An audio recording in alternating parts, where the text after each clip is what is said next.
বাইরে নিয়ে বাইন্দা রাখ, মানুষ দেহু কার গরুটা বড়, আমারটা না মিজান সাহেবেরটা। 1 লাখ দিয়ে এই গরু কিনছেন, মাংস হইব। বাবা, ইমাম আঙ্কেলকে বলবা নামাজ শেষ করে সোজা এখানে চলে আসে। এবার কিন্তু ফেসবুকে লাইভে যাব।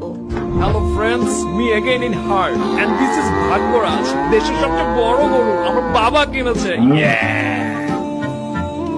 সোশ্যাল মিডিয়াতে কমলা সুন্দরীকে পেছনে ফেলেছে গরু সুন্দরী।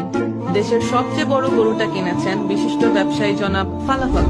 আব্বা তুমি এইবারও ছাগল?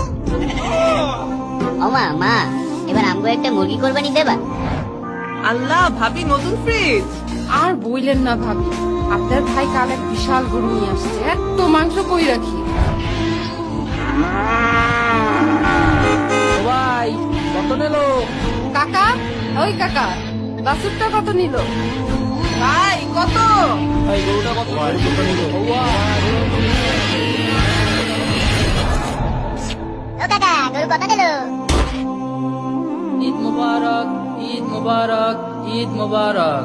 ঈদুল আজহার নামাজের জামাত সকাল 7 ঘটিকায় ঈদগাহ ময়দানে।